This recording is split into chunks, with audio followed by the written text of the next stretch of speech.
image consultant, professional developer, art curator and collector, a wife and a mom. This show, Art Loves Fashion, is about, you guessed it, art, love, and fashion. We'll be meeting new people, trying interesting things, and hopefully learning something new. Sounds kind of vague, right? That's because I want you to join me on Sundays at 5 o'clock as we take a journey of all things creative and beautiful with Art Loves Fashion.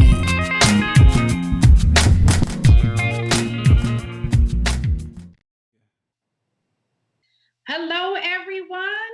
Welcome to Art Loves Fashion, the at-home edition. Seems like we've been at home just as long as we've been out in studio, but we're still here having fun. I'm your host, Sharonda Irving, and I have a very special guest today. I'm going to introduce her to you. Her name is Vienna Rickett.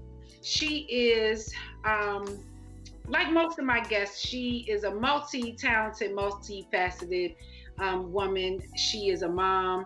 She is a business guru, a shark in the business world, but has now changed and transitioned her career into the food world. So she's joining us today to talk about food as a form of love.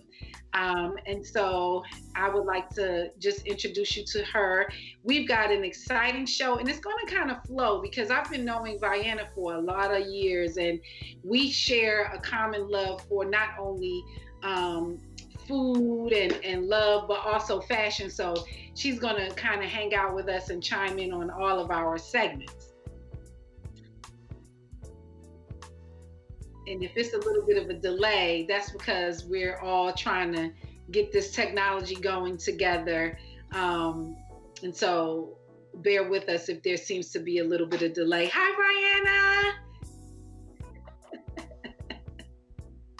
Brianna.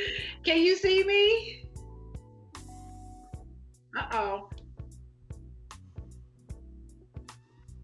Well, while we're waiting for her to get her microphone and like unstick, I want to just jump right into our first segment, which is art. Let me turn up a little bit. Here we go.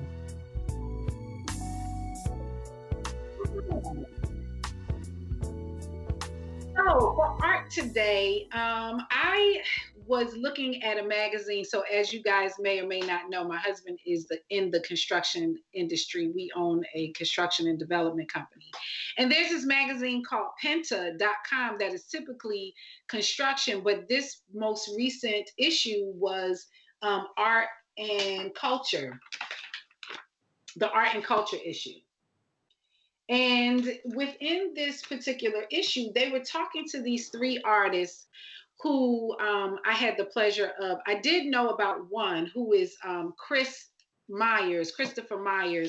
He's actually the son of the famed and celebrated Walter Dean Myers. He is an author and an artist in his own right, Christopher Myers. So there was this roundtable conversation with Chris Myers, as well as this other artist named Tishan Su, HSU. I'm probably not saying that correctly, but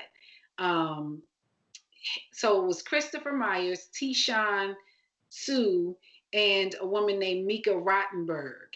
And I took the time to research all three of those artists because I wanted to know what the context of their work and what they each individually had to say in the art world. And I do have a couple of images of them and their work.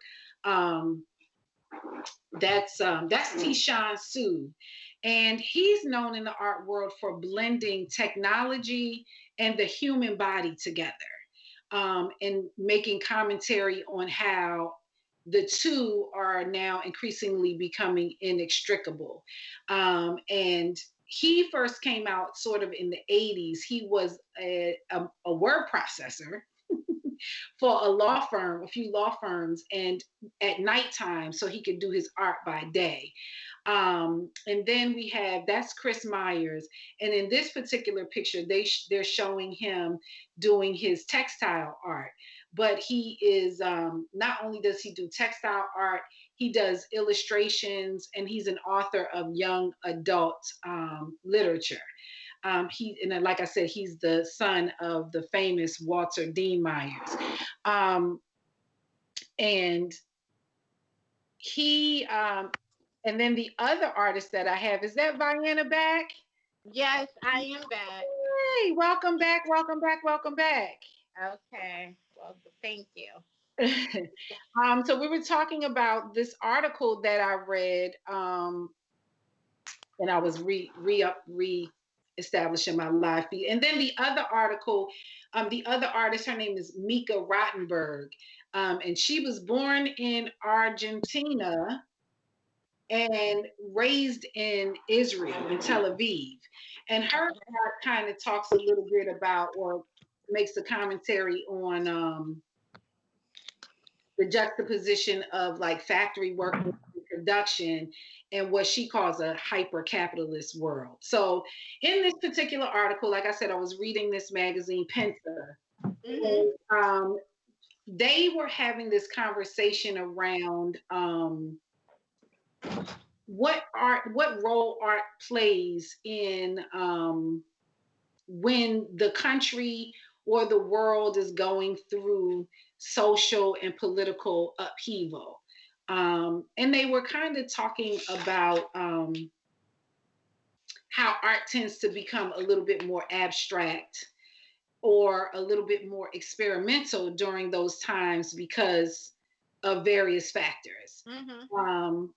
And it then they were kind of talking about so Chris Myers, of course, who I was excited to see in the midst of that conversation, he brought up Romare Bearden, who I love, I love, I love. And if folks out there are not familiar with Romare Bearden, you must stop what you're doing and look him up and look at his works. And he talks a lot. Romare Bearden actually, so this whole idea of like artists and like who they are in the real world and how those two come together through their art. And Romare Bearden was a social worker.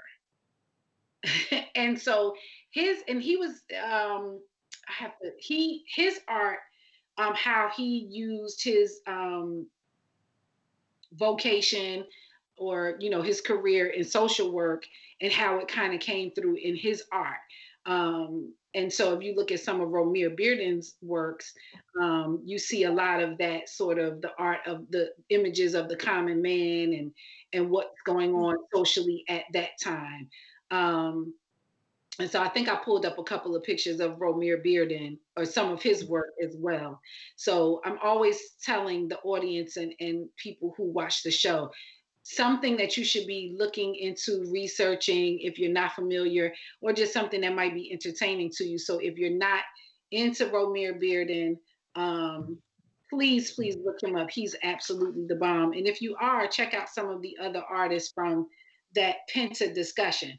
But the discussion, and I was like the role of art when we're going through, or when the world or the country is going through some sort of upheaval. And one of the things I was going to ask you as we were going into our discussion about what you do is like where art is for you, like at this time. What role does like art play or creativity play? Like we're in the house. So like where are you with that kind of stuff?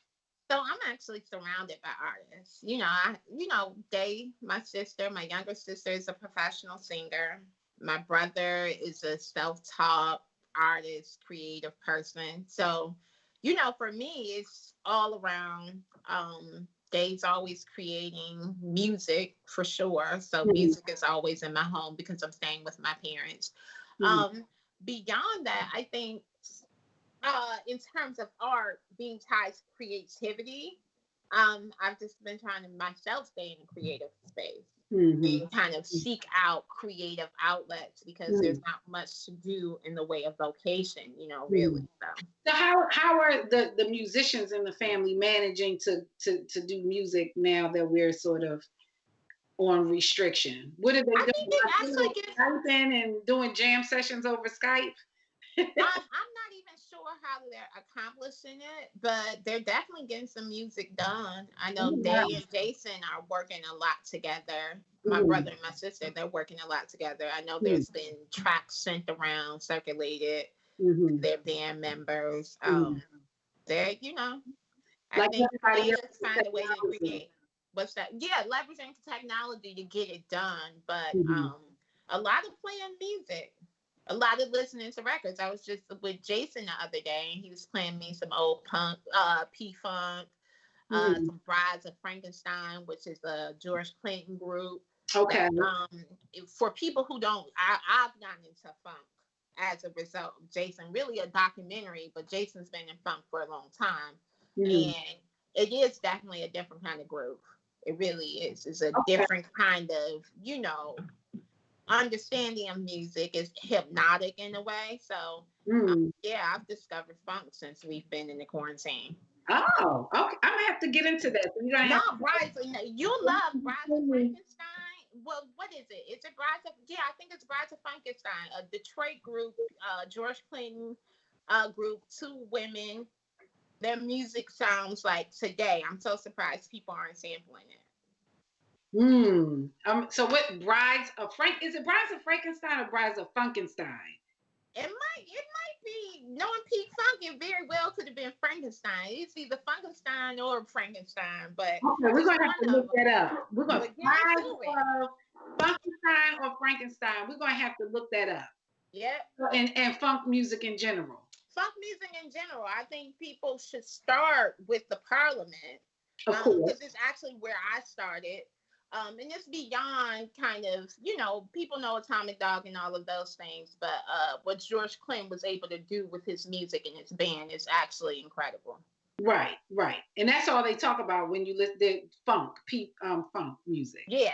So I'm going to have to get into that. Okay, guys, on the show, and I don't know if you kind of we dropped you. I was saying, one thing about the show is that I'm always interested in trying to make sure that we talk about something that gives our audience an opportunity to go delve deeper into that particular subject, or that subject may take them on a whole nother journey. So I know I am not a funk music, connoisseur or listener. So I'm going to have to upload a few things. Maybe send me a couple of recommendations. I'm But going to you said Bride of Frankenstein or Frankenstein. get That'd them. be our jumping off point. Yeah. And I know, guys, her brother Jason, who is one of my like just favorite eclectic folks. So I would trust his recommendations. I gotta write it down so I don't forget. And if anybody who's on live watching is familiar, drop it in the comments. Mm-hmm. And so I wanted to keep the art segment super brief because I knew I wanted that once we kind of got started talking about food and love and fashion, that will probably take up the bulk of our conversation today. And I guess maybe I thought I sent the pictures of the Romare Bearden art, but like last week something happened. Oh, there it is. There it is. So this particular piece was called it's called Pittsburgh. Shoot, it's called Pittsburgh something. Now see, I'm getting ready to make up a name. Because I sent it and I didn't write it down. I titled the actual file that I sent in with the name of it. But when looking at Memory. it, what's it called? Pittsburgh Memory. Pittsburgh Memory. That's it. So to me, like when I saw that piece, it just screamed to me like you could tell what his vocation in terms of being a social worker, like it's all weaving, through that art. Like you see just the idea, Pittsburgh. Every time I think of Pittsburgh, I've never been there, but it's known to be that blue collar kind of environment and just that the grit and the like it just kind of comes through the art. I think it's amazing. He's best known, I think, for his collage work. So I think I have that one. It was one other, but nonetheless, I guess when Afiba pulls it up, we'll just show it in the corner somewhere. But at any rate, I did not. I introduced you and then we dropped you. So Right. again, this is my good friend Vienna Brickett. Look, and people. I'm like, can you guys see her? Hey, girl. Hi. Oh, they can't see me. Oh. No, unless if they're watching live, they can't see you. Which is why I'm always saying go to WLVSradio.com either online or go to WLVS Radio on Facebook and they'll be able to see the show, the front facing. If they're on live, they're watching basically behind the scenes. Yeah. So at any rate, and there's the other one. That's the other artwork that I pulled up. But at any rate, Vienna, so tell me a little bit about your who you are, what you do, what you're doing currently, and then we'll rewind. Okay, so I'm Vienna, like Diana, but with a V. I'm currently in school at Culinary Institute of America, which is a premier culinary school in California, to become a professional culinarian. I've been in the food business. Yeah, I've been in the food business for maybe 7 years now. I pivoted and started as a line cook / server. I owned a place for a while. But right now, I just went back to school to professionalize my skill set. Right. Okay. Because what we said, your title is right now like food entrepreneur. Food entrepreneur, and it's broad based because I don't think I have enough experience to call myself a chef out of respect for that role. I think that's the chefs do a very specific thing. But I'm also not, I shouldn't say not just a cook, but I do see my role in the culinary space as being more expansive than just cooking or a chef or, all these other titles you can have. Yeah, like you said, just kind of a more broader umbrella than that. Yep. So let me close my door. But don't get it twisted. I said, don't get it twisted. I do burn. I do get down in the kitchen. But in case anybody was confused. Right. Yes. And so that's kind of, I think, a great part to sort of rewind to, because I think that for as long as I've known you, I didn't know that you could cook, but I always knew that food was a source of showing people love. Yeah. I did always know that. So let's rewind a little bit, because when I met you, you were still in college. You had graduated from Howard and went into the world of business. Yeah. So I was an accounting major, made a career in accounting, auditing specifically, risk management, kind of traveled that normal path that you would expect a professional accountant to travel. So got my CPA, worked for a Big Four, then went to consulting at IBM where I was for a long time. Kind of just figured through a combination of like personal experiences and just the wear and tear of the job. I just knew that life wasn't for me. Just not even just the job, but the whole fitting myself into a suit,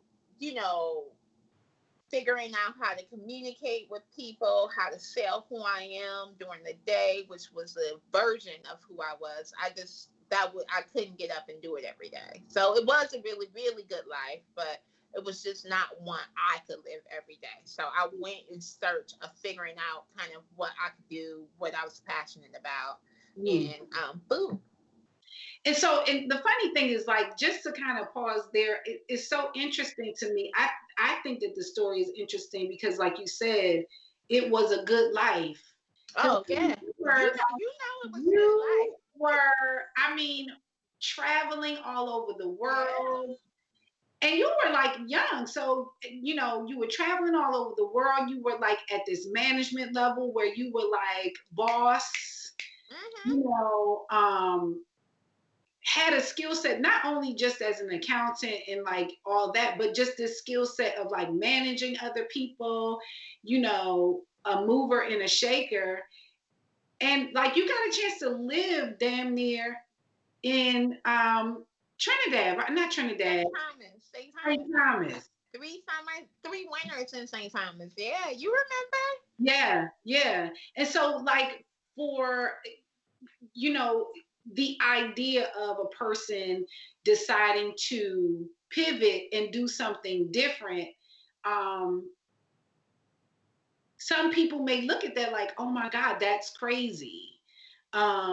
And so what do you think, what would you say was like the deciding factor to like that made you make the move?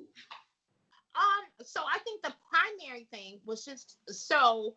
I mean, not to get too deep, you know this Yeah, already, but not yeah. to go too far into this path. But around 2000, I guess 9, I was just having a difficult time getting up in the morning, getting Mhm. up, getting going, and that difficult time turned into a prolonged difficult time that eventually led me to a therapist, led to a diagnosis.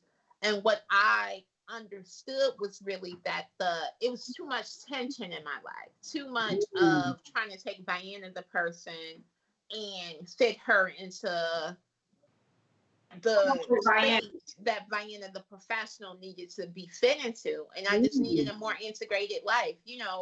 I was working within the defense space. So there's a way you have to show up at work.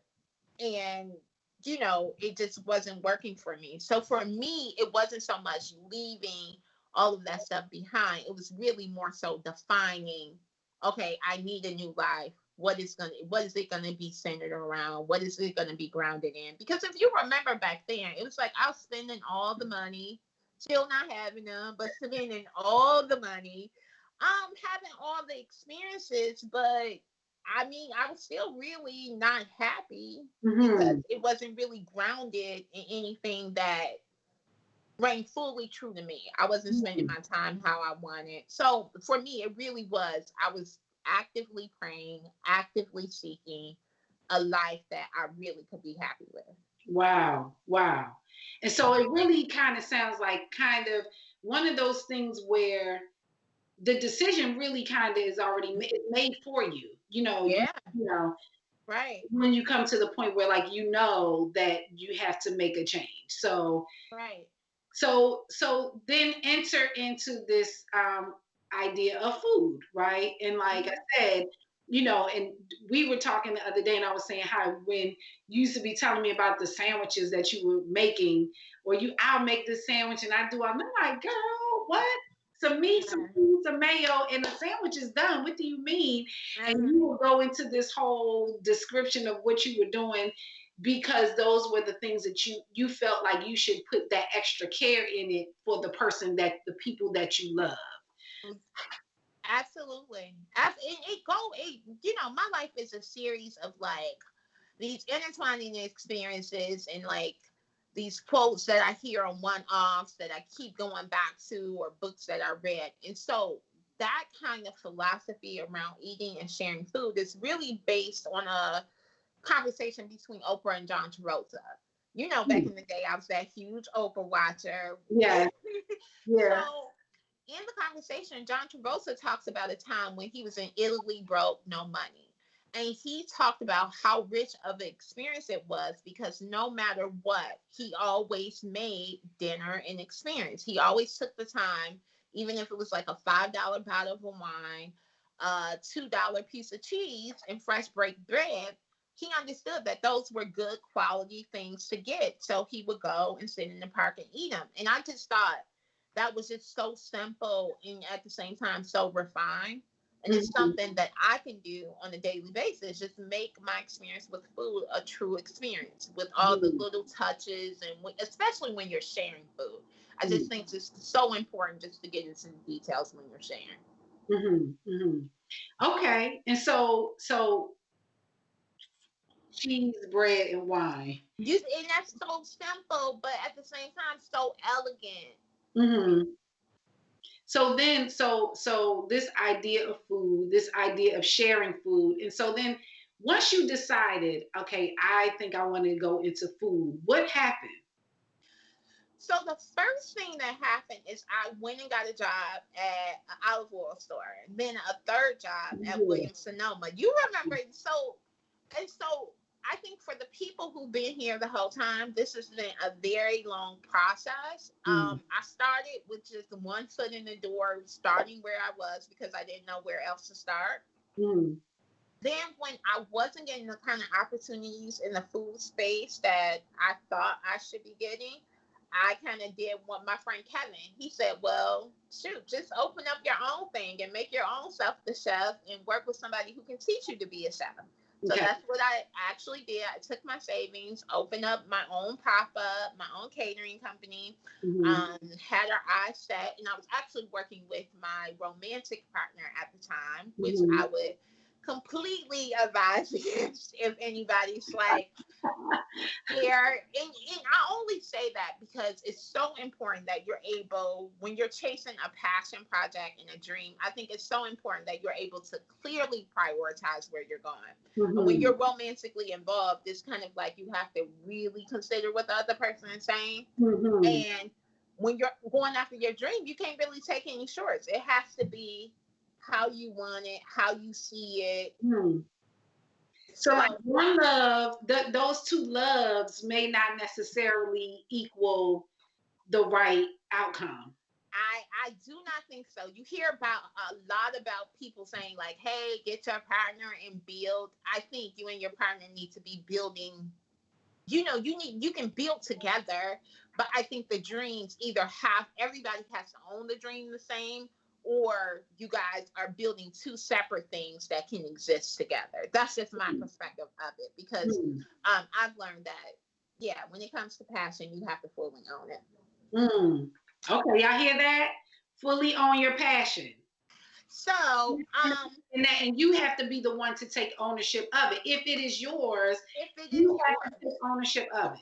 I believe it without completely because I think some of the road to passing is filled with so many tests to kind of help you understand whether or not it's really what you want to do. And Hmm. if it's confused by like relying on somebody else or being informed by somebody else, sometimes you're not making choices from your actual heart, Hmm. which when it comes to chasing a dream, you have to because it's all hard at one time. Like right now in this space, everything is looking like go back to accounting, go back to accounting. The restaurant industry is falling apart.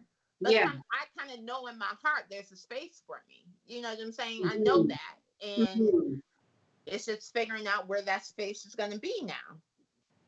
Deep. That's deep because I think that a lot of people, regardless of the industry that you're in right now, are possibly having this like crisis of what is this industry going to look like after a pandemic, but especially the creative industries like culinary and restauranting and fashion, and because like I'm looking up every day like, can we talk about the springtime, can we talk about what the fall fashions are going to Right. look like? But it's going to look different, but like you said, if you have that love and that passion, you got to get up and talk about it anyway, even if people think that it's like not the time. Exactly. Yeah. Yeah, yeah. So you started out working as an olive oil, working at Associate. the olive oil place and working for William and Sonoma. And I remember you were doing like presentations Yeah. in William and Sonoma, and then you finally was like, I'm gonna go do this. Yeah, so I really made the investment. So my boyfriend at the time, he was a chef. I was doing all of the front of the house, and so we did something now that I can look back and be like, oh, it was kind of pioneering. We were renting bed and breakfast. We were renting Airbnbs and having dinners, and we Mhm. were inviting an eclectic group of folks, getting Mhm. them around the table. And so I can see it every. Which I was able to go to one of those. It was really, really good. It was really amazing. Yeah, and that every iteration, I would just say we got better and better. Eventually, we found out we couldn't be together or work together, so it kind of all fell apart. I lost my investment, and I think that was another decision point. I could have either folded, and not folded, but really for me, it was folded or keep moving forward. I kept Mm, moving forward, and I just went to school because I thought, you know, it's a way of professionalizing my skill set, confirming that I actually had what it takes, and I didn't know what else to do. right. When in doubt, learn a little bit more. When in doubt, learn a little bit more. So now today, you are still you're still learning, but still you're at home with your family, right? Yes. And if you are following her Instagram, it's your personal. I follow your personal Oh Instagram, yeah, follow my um, personal for now. Diana Marie One, Yeah. on Instagram. But I'm always looking at the things that you're making for your family are always like these amazing dishes, but you're at home. So, Yeah. that idea of like food as that expression of love. Yeah. Expression of love, form of healing. And when I talk about healing, physiological, but also emotional. Sitting around the table with your family over good food. I think good feelings, just come to surface and good memories. And I think that has been my contribution to this home life in Yeah. quarantine, Yeah. making sure everybody is good. Because you Yeah. were in California I and was in you came California. home because of the shutdown. Yeah, so this shutdown has actually been really impactful. I was in California at school, living a life actually that I was like every day when I woke up and looked around, I was like, oh yeah, this is what I'm building, because I was living next door to vineyards in the at the bottom of beautiful mountains. No fast food in the town, really really small town. So it was the life that I saw in my mind's eye for me. So being back home was a bit of a shock. Like, oh my God, I have to come back home. Not because it was home, but because Detroit is cold.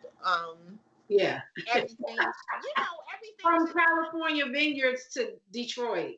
Yeah, from Napa Valley to Detroit. I love Detroit, but it's a big comparison. It's a big contrast. It's full Yeah. of a lot of contrast. And I saw myself in California. So it has been a recalibration to be back here, to be kind of lost again, because although school is still going, it's not so sure that With the where it'll end up this year. Yeah. I mean, but but through and through, like you're back, like I was saying, but you back home cooking and like making amazing foods. You made something the other day, some like Ethiopian Oh, short ribs.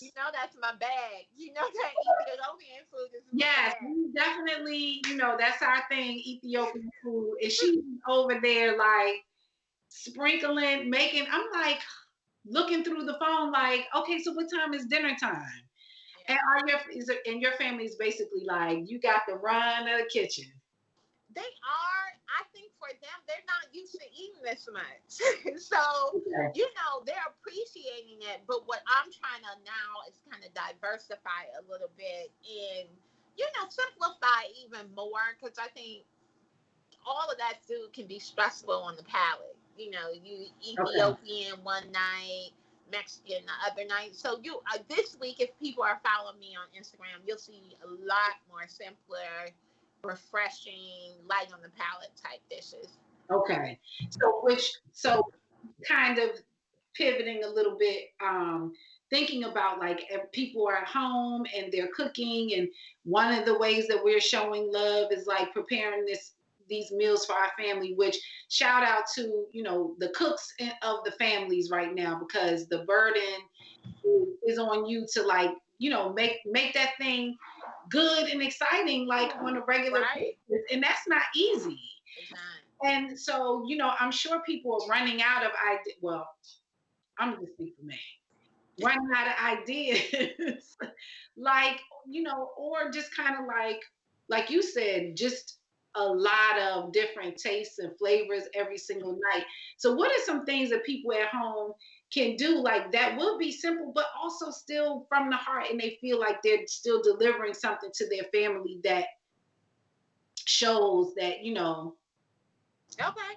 So I would say I'm gonna just take you through a morning, breakfast, lunch, and dinner. I would say just try to pare down and keep it simple. Oatmeal for breakfast, but actually rather than instant oatmeal, try to go with the whole oats. They can be done just in 5 minutes or less, and then you can set up a little bar. If if you're taking the me route, you can set up a little bar of brown sugar, nuts, etc., and let people pick about, or you could just keep it simple: maple and brown sugar. That's it. I like Um, the idea of a little bar. I love a bar of I some love sort. a bar too. I die for a Yes. bar. I'll do it. That's a good one. An oatmeal bar. I'll do a baked potato bar. There you go. I set my tacos up like a bar. Me too. And so I think those are things that if you take the bar approach, you just go ahead and prep a fair bit, because a taco bar can become a salad bar.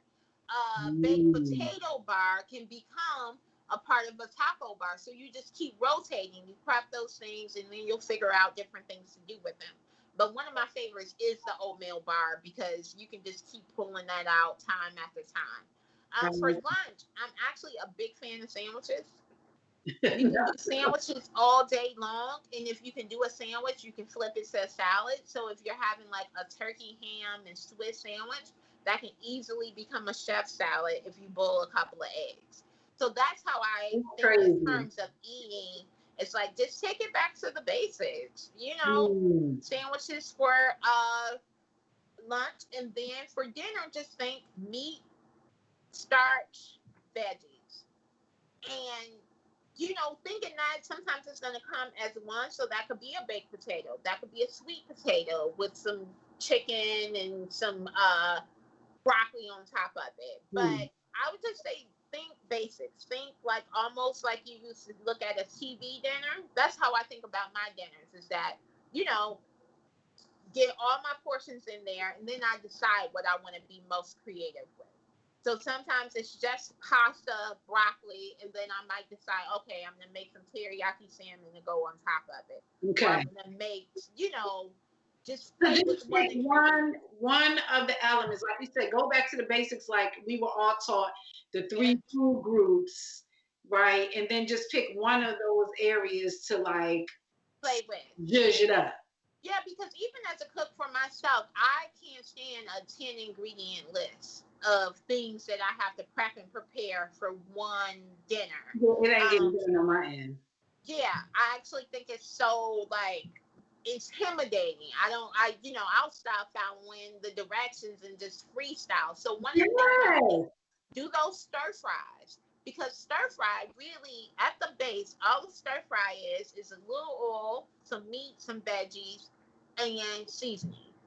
Choose if you go with soy, just keep tasting and get you something sweet, get you something spicy in there. That's just how you think about it. Pretty much the same concept with anything you're cooking. You're Hmm. going to start off kind of with like, oh, okay, is this going to be a chicken dish? What do you want it to taste like? If you want it to be light and fresh, refreshing, you're going to grill it or pan sear it. Maybe it goes along with rice and some sauce you already have in the refrigerator, but it does not have to be kind of these composed Instagram meals that everybody has you thinking they're making. As a food blogger, I'm finding out you're doing most of the cooking before you even, you're cooking way before you take the pictures. Yeah, yeah. So, That and it's so funny. So like I what's always interesting to me is how people when people do what they do, right? Like you are a cook, or I'm doing, I'm into fashion, or if someone's into like visual artistry and that kind of thing. When you talk about it, it sounds so simple, but to me, I'm like, all you have to do, I'm like, wow, okay, yeah, that is so simple, but it would never have occurred to me. And so when I'm thinking like, I want to make something great for my family, I'm thinking like this big event where, it doesn't have to be. And so right. like what I think what the takeaway for me is, and I hope that other people kind of as well, is this that the three food groups, and pick one to make that thing the like star of the show. Yes. And it doesn't have to be, you don't have to feel overwhelmed by a major undertaking of a meal. Yep. And so your Instagram, your food Instagram is simple good, the simple goodness cupboard. The Simple Goodness cupboard is not much up there now. Actually, it's not anything up there now because we're working on like a true rollout. You know, my little sister is helping me really understand how you Shout out to millennials. Yeah, she's marketing at home. Right. She's helping me really understand the importance of having an integrated approach to telling the story, because that's ultimately what it is, a story, you know, sharing the story with people. So it's no food up there now, but if you go to Vienna Marie 1, it's all there. Vienna Marie 1, then we'll be able to see how to construct these meals. I'm not trying the Ethiopian short ribs because look. I'm telling you, Sharonda, it's the easiest thing you ever, because it's basically just drying the meat out, putting some seasoning in, and putting it in the oven and leaving it alone. I think that's what people, you know this about me. I'm not going to be too fussy about anything. Right. And I really do believe that when it comes to anything, when you find yourself doing too much, you're probably doing too much. You know what I'm saying? When you feel like you're doing too much, you're probably doing too much. So my philosophy about cooking is just eat whole foods, like real food. So I don't really use any preservatives, and keep it simple. If you can't make simple food good, then the food is probably not good. Uh-oh. Somebody better check themselves real quick. If you can't make simple food good, then your food is probably not good. Hey, I ain't what they call it, smoke. You don't want no smoke. I don't want no smoke. But I think that's most things. You know, if you can't play a simple scale, then you probably can't play piano. If you can't sing a simple chord. So I think for me, the endeavor is always trying to show people how to make simple food good. Just cook it simple, cook it straight. You know, put some love up in there and you'll be all right. Put some love in there and that's it. Stop. Yeah. You know what? Let me just tell you. So I love a good catchphrase, right? That's the one thing about me. That's going to be my new thing. If you feel like you're doing too much, you're probably doing too much. Right, ain't it true? In the kitchen and in life. Everywhere. When just you feel like keep it simple, add some love, and then that's probably good. That's probably good. Yeah. That's words to live by to me. I'm gonna go jot them down in my journal so I can She's gonna have that. You're gonna have that on your Instagram. Right. So again, I want people to go ahead and look you up on Instagram at Vienna Marie 1. That's your. Are you on any other socials that are for public sharing? Let's just stick with Vienna Marie 1. Vienna Marie 1 on Instagram. If you want to find out, just and it is her lifestyle page. So you know, and it's not styled for the public. It's just who she is, and part of who she is a cook who puts love into her food. Mm-hmm. So, and with that, we're going to transition into fashion, and we're going to keep talking about fashion. Okay. Because and normally this is where we have our transition music.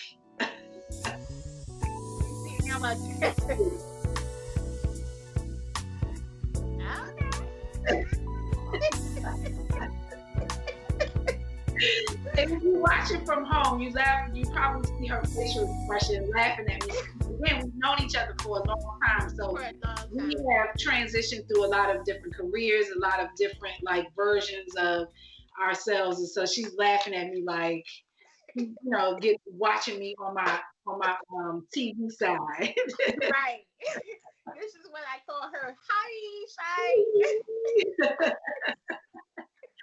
And so transitioning into fashion, and I always on the show give fashion a round of applause.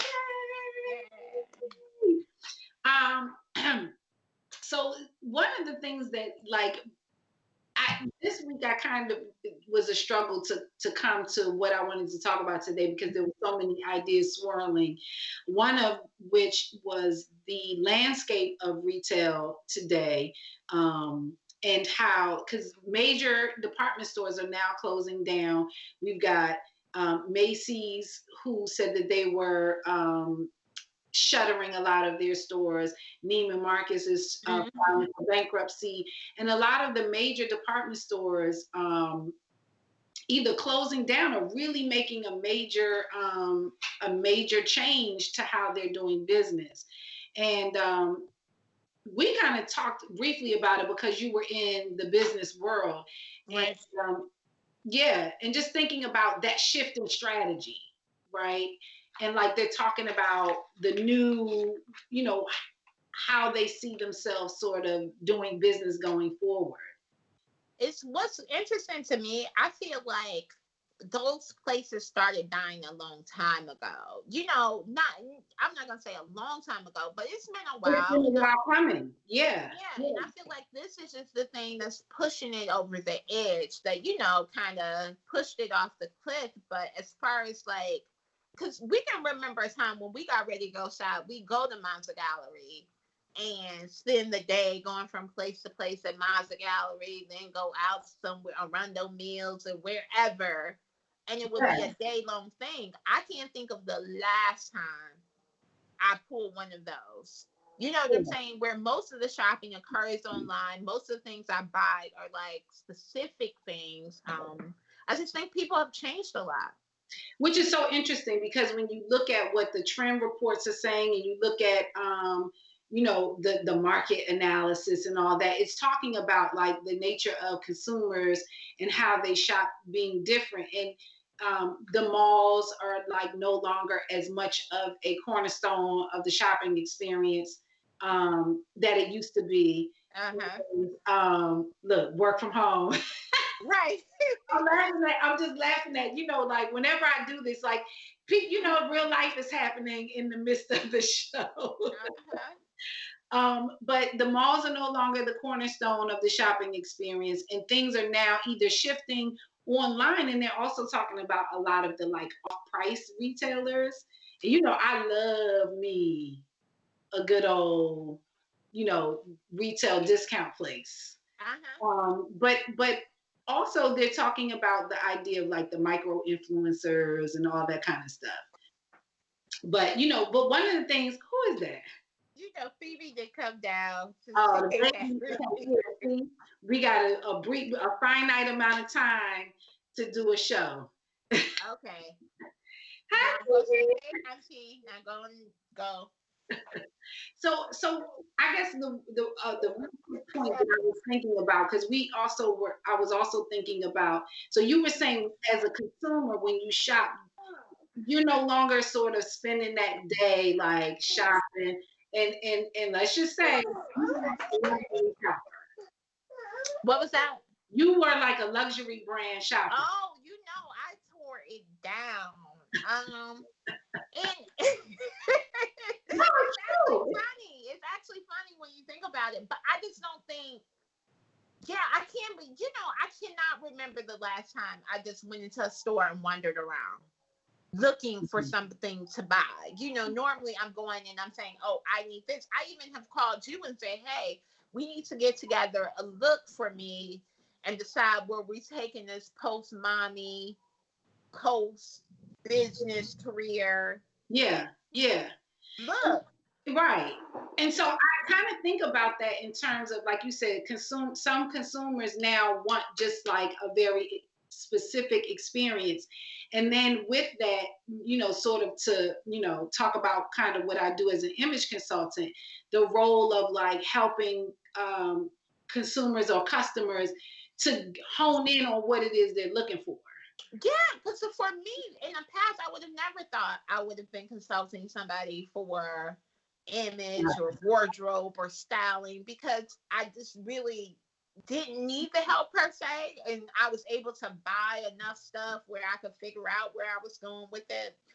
I think for me now, it's kind of more of like, that's I almost sometimes forget how I need to look because I'm so focused on the day to day of being a mom, going to school, figuring out what life is going to be, that I'm not as connected as to how I look. So it's taking some work to connect back, to really re-engage in that way. And when you've been away for a long time, you know how that is. It's like you come back wearing yeah, mom.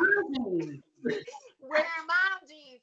But but you come back looking and feeling different and not really knowing how to find your way in a new space. So you've been helpful in that way of telling me like, hey, try this silhouette, try this specific thing, just to help me find my way back to who I really want to look like, but version of myself. And I think too, the other piece of that is going into a new industry. And a lot of times when I'm talking to clients, I'm talking about image consulting is often most helpful when people are going through some sort of transition. And in this current climate, so many people will be going through some sort of transition. You had like natural life transitions, having a baby, and then, kind of trying to figure out post, once your baby, your caregiving is not the 100% of your time. Right now, you're like going back into your career, but you have that, and then you also have career changing.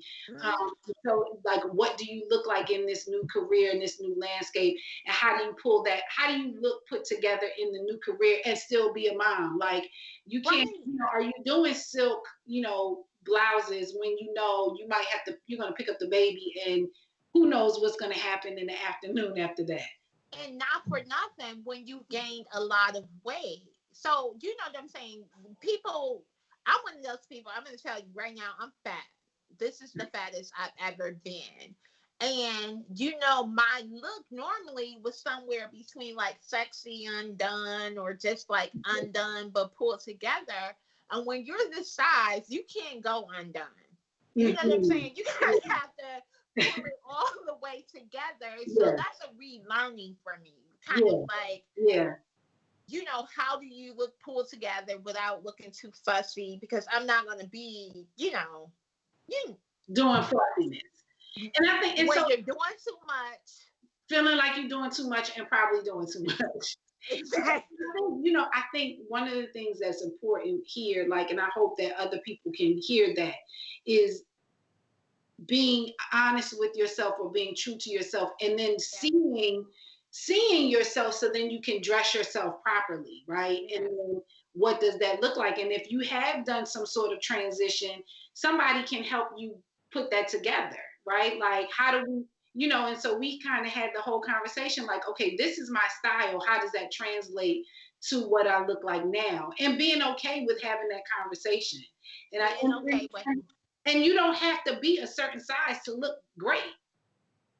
No, true. And I think that's one of those things that I had to come to grips with, because you can see this over the past year. I spent so much time in sweatpants and t-shirts with this whole feeling of like, oh, I'll start dressing and start looking nice when I get some of this weight off. Right. And I think even one call we had where you gave me the like, okay, so what are we really okay, so what are we gonna do? And that's helpful. I think, that's helpful, having friends who look at you and give you the like, okay, we've gone a little far. Yeah. Let's figure out how to get back. And I think the key to that is, because I do that for my clients too, right? Like, but in a different kind of way. Obviously, I don't call them and give them the like, hi. I give them a hi. Right. But being able to say, listen, so this is what I see. And this is where we can go with what I'm seeing. And I want to help you to be, I want to help you. If this is what I see, I feel like this is not what you mean to communicate. And I want to say, I think you're very good at that. Oh, kind of like tactfully, and even as your friend and knowing you could be completely honest with me, I thought what you did really well was kind of understanding how I saw myself, kind of what I wanted to convey, like that ease but refined, luxury but done down. You taking that and saying like, okay, here's some things that I think reads this way. And there's stuff that I never would have tried on my own. But once I saw them, I was like, oh, that's legit kind of in my zone. Mm-hmm. And yeah. And I think, and again, that's where the professional piece comes in, and like knowing what you're looking for. And that goes back to this discussion around shopping, right? Like people may not be in a position where they're going to go and wander around a department store anymore for hours just casually selecting what they need. And so how do people like me help people to still be able to be specific, help them to be able to translate what they're trying to achieve in their look, and do it in a way that fits their need. Right. What I'm looking for ultimately to help people do is what your outside, is it conveying and communicating what it is you want people to think about you? And unfortunately, image does matter. And so you are a professional, whether it is a food entrepreneur or whether it is some of my other guests who may be creative entrepreneurs or in the business world. The way you are so capable on the inside, you need for people to be able to see you and know you're capable. And so then what my job then to do is to make sure that messaging does come across. If we're doing it on Instagram and we're styling the photos, at some point somebody's got to meet you.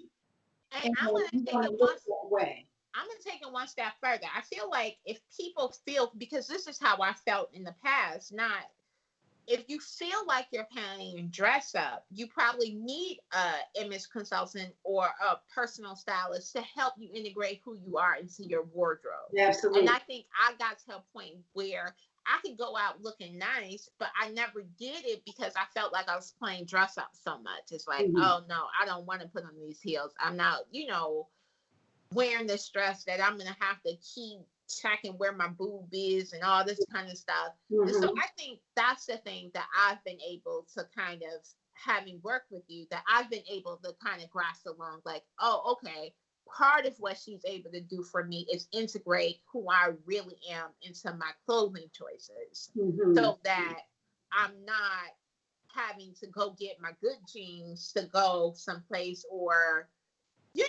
get heels that are sky high that are not just a part of who I am now. Yeah, absolutely. And so on that, I feel like we could sit, as you guys can probably tell, we could sit and chit chat forever because that's what we do. But I wanted to, we are kind of running out of time. Okay. But I think what I do want us to talk, what we will probably continue the conversation around is like this idea of like what you have, that business mind, right? So like what that all these creative industries, how are we looking? We see the trends and we see what the analysts are saying as small business owners, like how do we start to then tap into what we know to like now seize the moment and the opportunities that this is kind of creating for smaller businesses to step into that arena. I do think we have to be more problem solvers, and more in tune to what people actually need, which our biggest indicator is kind of what we need, what the people around us need, what our community needs. And I think that's led me to kind of be more communicative about, hey, simple ways to cook, simple whole foods. And I can see myself tapping into a really specific niche, where I'm getting a lot of engagement around. So that would be my thing. I think people just need to really get attuned to what's the problem they're solving. Why are you continuing to do what you're doing, and let that lead you to kind of where the next opportunity is. Another really great tip. How are you solving the problems that people need? So on that note, it's time for us to wrap up. The time goes by really, really fast. It It did. goes by really fast. And I felt, there's so much more. I'm always like telling my guests, I want you guys to come back because there's so much more to talk about. Um, which is why, I'm always strategic about who I invite on because I love people who are dynamic and have a lot to talk about. But thank you for being on Thank you and for having talking me. about food as a form of love and also sharing some of your journey, the story of your journey. I would like to invite viewers again to go and find you and follow you on Instagram at Viana, Viana, Viana Marie 1 Yep. on Instagram so you can find out how to make simple food taste good. And be on the lookout for the Simple Goodness cover, which should be coming online very soon. After this, her and Day better get it together. And let's Right. get Instagram popping. And also continue if you are watching in the world of YouTube, follow me at Sharonda Irving on Instagram. And I'll see you guys next Sunday at Art Loves Fashion. And on that note, we out. Bye-bye.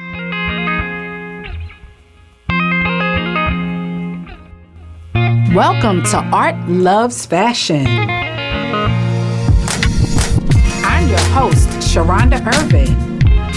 I'm an image consultant, professional developer, art curator and collector, a wife and a mom.